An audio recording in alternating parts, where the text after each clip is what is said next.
I am not going to be your black best friend today. The Cohen hearing yet he never liked that term. He said he did my. That old man was George Wallace, and that uneasy scene is captured in the 1997 Spike Lee documentary, 4. Wednesday like to think the days of white people trotting out their black friends to disprove their racism are over. But we saw a sequel. One of those moments came when Republic. Mark Meadows, U. Cohen gave his answer to Meadows' end. Racism isn't about nice people versus mean people. That scene reminded me of a conversation I had years ago with Wallace's daughter. I had traveled to Alabama to meet Peggy Wallace Kennedy while interviewing the children of notoriously racist politicians who had been symbols of defiance during the civil rights movement. Yet you would never have. My daddy wasn't a racist. Some of his best. It's a common mistake some people make when talking about racism, reduce it to nice people versus mean people. The conclusion people. I recall one conversation with Wallace's daughter when she talked about one of her father's best friends, a black man named Eddie. Now, this is not to pick on Wallace's daughter. She is a remark, that's. Whether he intended to or not, Meadows invoked that rhetoric later in Wednesday's hearing when he reacted to a Democratic lawmaker who criticized him for trotting out one black person to dispute Cohen's allegation that Trump is racist. Talk to virtually anyone who studies racism and they will say personal relationships aren't like vaccines that immunize you from racism. Anderson calls it the illusion.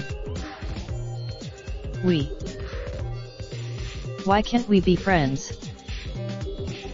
Which leads me to the next item in Anderson's toolkit, the emphasis on friendship, not justice.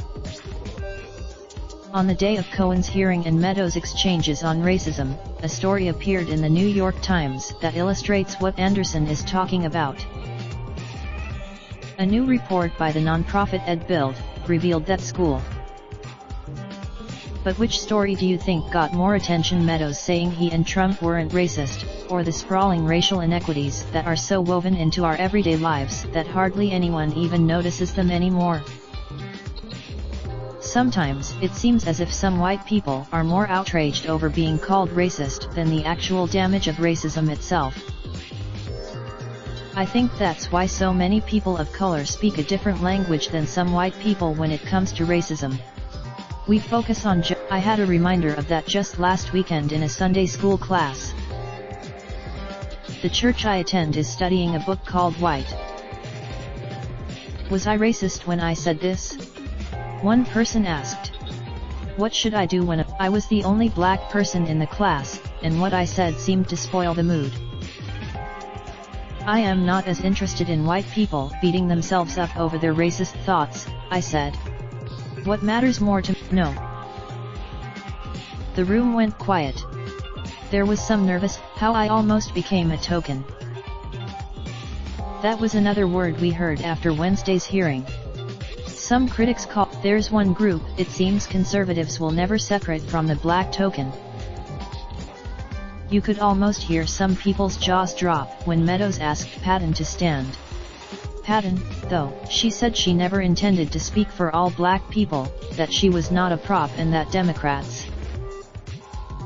It was amazing, though, that neither Meadows nor Patton seemed to get how bad that moment looked.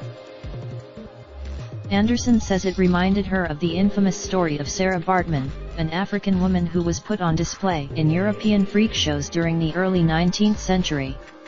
Whenever a white person pudding.